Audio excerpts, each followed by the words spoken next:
Hello everybody, welcome to Dharma Way Dojo and Self-Defense Solutions. I'm Steve Allen. This is my good friend and student, Les Mitchell. How are you today, Les? Thanks for joining me. Thank you.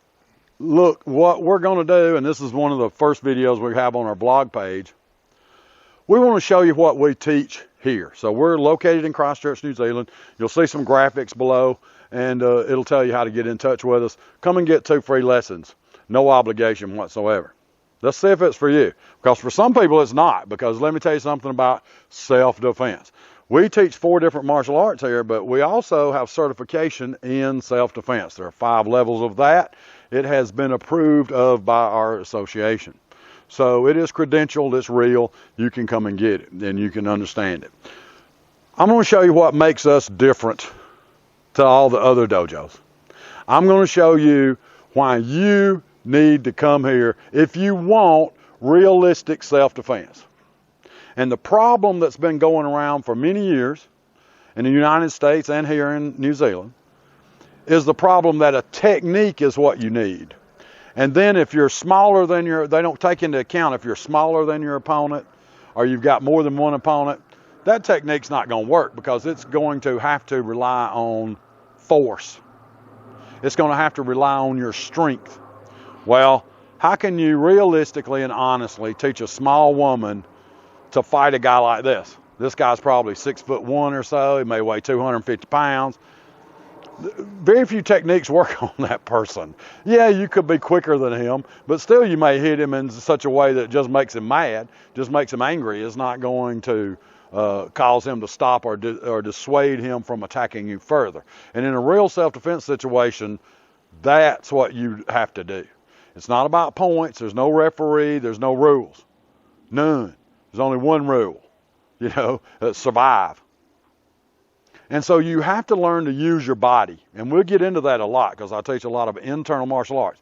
And that is how to sink on the ground and create certain pairs of energies within your body that come from physics that allow you to shed force and return force to your opponent in one smooth move. And the basis for every kata, form, Taolu in Chinese, whatever you want to call it, if you will go and examine them and you see how they're applied successfully, then either one of 2 things are happening in that video.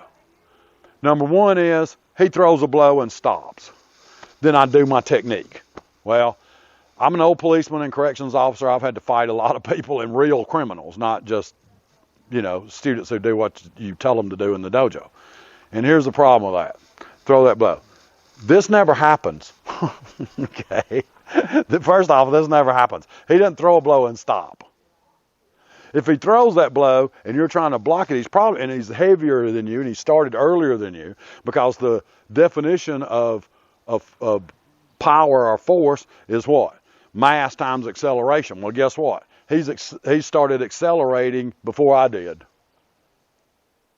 So his mass is going to have more force than what mine can muster unless I can get to the same speed as him and meet him before he hits me. The likelihood of that happening is virtually 0. It's just not going to happen. So he won't just throw one blow either. He'll step up here and throw the blow, and as soon as you blow, he's throwing the other blow. As a matter of fact, when he's throwing this blow, he's already throwing that blow. Do that. See? Ooh, see, really hard to do all this blocking. And most dojos are going to teach you to block. And you are not going to be able to block. If I grab Les right here and I'm the attacker, and he tries to block, he blocks, you see, but watch. I just right back and hit him again. It's just and see, he's got to stop at that. And your nervous system has learned stopping. You notice a lot of katas, they stop. Okay? And that's a beginner way to do a form or learn a form. But it shouldn't stay that. Advanced is flow. And you can't get stopped. Your mass can't get head to head with his mass. This is called in Chinese double weighting. People think double weighting is on the feet. It's not. Double weighting is when he's one and I'm forcing against it and we're fighting each other here. Or in the straight line here where I'm pushing depth-wise and he's pushing depth-wise. Okay, that's called double weighting. So the basic formula, if you go and analyze what real success is actually to be able to balance 3 dimensions at one time in one movement. So what does that consist of? If you'll analyze any form or kata, if you presently do one, you have to step, rotate, and replace your hands. Constantly replacing. That's why you see in many internal martial arts, you'll see an opposite hand and foot start at the same time. But you don't do this where you've got opposite hand and foot, and this hand's way back here, and I got this big gap. If you're getting thrown a blowout, the best thing you can do is throw your hands up and rotate. So you would throw your hands up like this. Do you see? See where he is? See, he hadn't really tried to stop this. He's just turned it in such a way that it caused my movement to veer off of his center. And he took his center and went parallel to the vector of force that I'm throwing at him. He took his center line and made it parallel. So analyze every kata and tell me if it doesn't turn. And why does it turn? It's so you won't stand there and fight the guy. You're not supposed to turn into his punch. You're supposed to turn to the side of it. Okay? Because if you don't, you're just fighting him force to force. And now you're perpendicular to his line of force. So if he throws this blow, here's what you see all the time. You see my line here? See, throw this blow. And you see my line here? See, I'm turned into him. I'm not going to stop that. That's just people cooperate in the dojo setting. They're not realistic. They don't want to be realistic because their ego gets in the way of truth. Believe me, that's the truth. Here, that's not going to happen. You're going to have pressure put on you and you're going to have to shed it. I can't exactly replicate what happens in the street, but I can simulate it so that then you can turn around and create a conditioned response within your body and mind so that when you get one stimuli, you immediately move to something else. That's the truth of martial arts. Okay? So let's say that Les throws this blow so you can see it. You see, I'm this way. See, I've stepped, rotated, and replaced my hands. You notice that I don't bring my hands beyond this line, so I don't bring the hand back here. Many people do that. Nor does my elbow flare out here like this. Okay. If you analyze most of your katas, you'll never see one do this hardly. Okay, your elbows need to stay within your shoulders. If I need to go out here, I'll turn. Okay, because if I don't, I'm separated. So he starts to separate let's put it this way. If you really study the art Xingyi-tren, in Chinese that means mind-form boxing, they talk about the Liahe. And what they mean by that are the 6 combinations. There are 6 internal and 6 external combinations. Okay, the 6 external combinations are shoulders and hips, knees and elbows, and hands and feet. That includes the wrist and ankles. So they all have to be even. You see, so the elbow and the knee, everything, they're working together. They're not out of alignment. That's why you do San Tu Shi, to teach your brain and your body what it feels like to be in alignment. San Tu Shi is the basic power stance training of Xingyi-tren. Okay? But you can also learn Taiji-tren here, Bagua-zhang, and Shorin-ryu Matsumura Karate. They're all very good arts. Just depends on what you like to do. You can tailor a program to suit you. You can study. I have people that study more than one art. Here's the Bagua Xingyi guy, you know. I got karate Tai Chi people. You know, I got a lot of blends, and a lot of people have different goals. So in private classes, which we teach, are very small groups, 3, 4, 5 at the most ever, and that's very rare. It's usually 2, 3, or 4, and then or maybe just single. A lot of them are just private classes. You can tailor what you want. You can have your goals. You can say, I want to put more emphasis on this than this, you know, and that's fine. That's a good thing. You know, but all of it takes some practice and work. You don't get something that's worthwhile for free. Just don't believe it. You're not going to learn self-defense in 3 easy steps. Okay, it's just not going to work. You have to recondition your mind and body.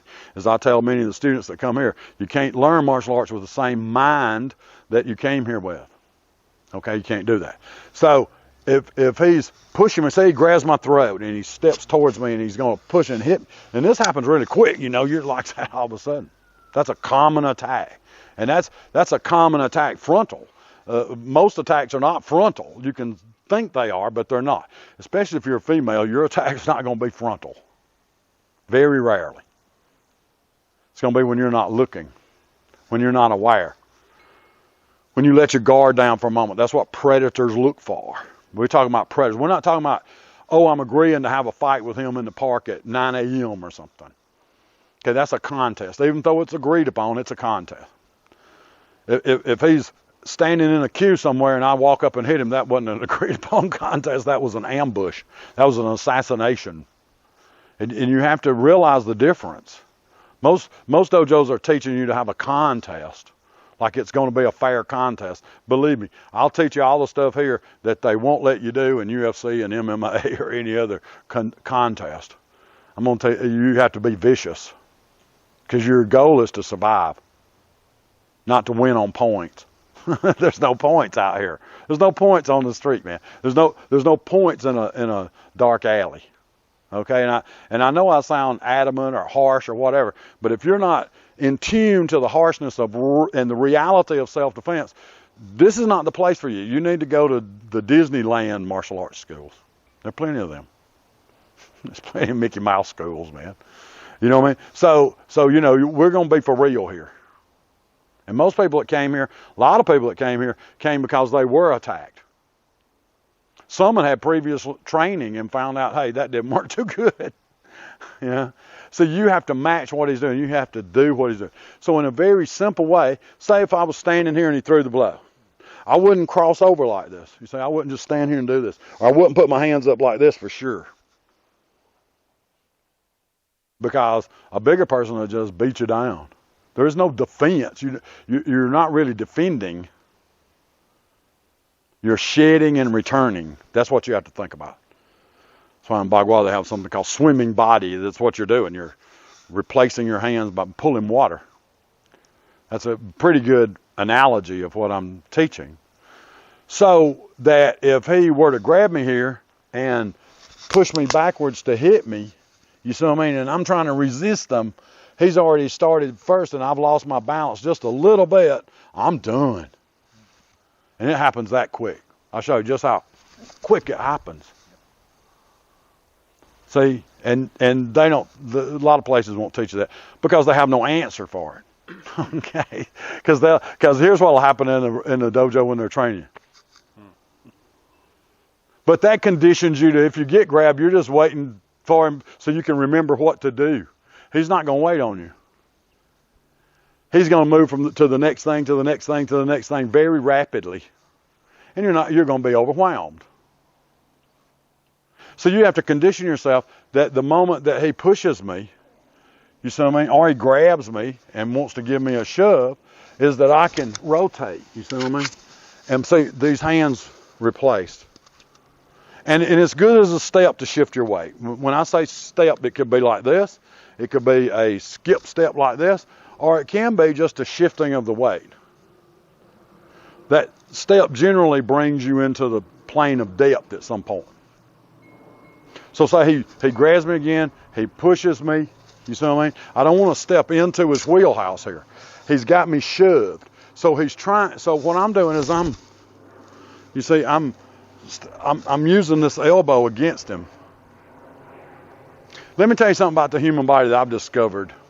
If he puts his hand out like this, push hard. See how hard he's pushing? All his strength is applied in depth. Watch this. One thing. It's like snow that falls off a limb or something, right? This is what you have to become sensitive to. If I feel this right here, watch what I do. I'll just flip my wrist, turn my body, take a small step and replace my hand. Then I can... Because this interrupts his mind flow. In other words, let's say he's throwing it this way and he thinks, oh, I'm going to force myself through him.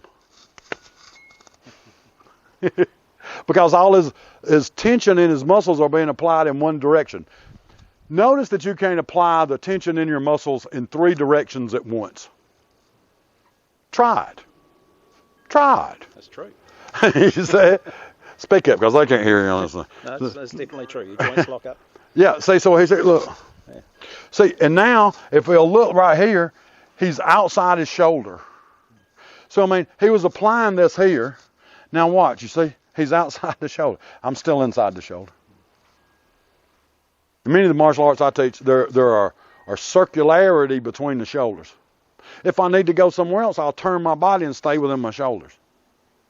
Now, that doesn't mean throw this blow. That doesn't mean you do this, because now what? I'm totally in width here, and he can enter. I've got a gap between here and in the side of his body here. So if he turns his body now, see, I'm outside the shoulder. I'm outside his shoulder, but even if I'm inside my shoulder. So you got to stay within both shoulders pretty much. But if you're outside of shoulder, you need to be parallel. I don't need to be outside of shoulder this way. I see a lot of people do this thing. Like he takes this step and they step over here. Well, you're not doing anything. You're just starting the confrontation over in another direction. You're not really ending the conflict. You don't want him to get many chances to hit you. Okay? He shouldn't get more than one chance to hit you. So if he throws this blow, you see him. See? Step, rotate, replace. So we can show it in a lot of ways. He can throw it here, see? And he blocks this. You see? So I'll hit him. He blocks that. I can feel that force, right? So then it goes to the elbow, and I can just take another step, rotate, and replace. It's really that simple, but it's that hard too, because you have to recondition yourself not to freak out when you feel force come against you. Because we're not going to cooperate with you so that you can expect cooperation from people on the street. Because you can't expect their cooperation. You can only expect their ambush. So you have to recondition the mind and body. Doesn't matter what martial art you're doing.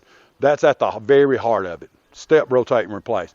Come give it a try. Come get 2 free lessons and find out if it works or not.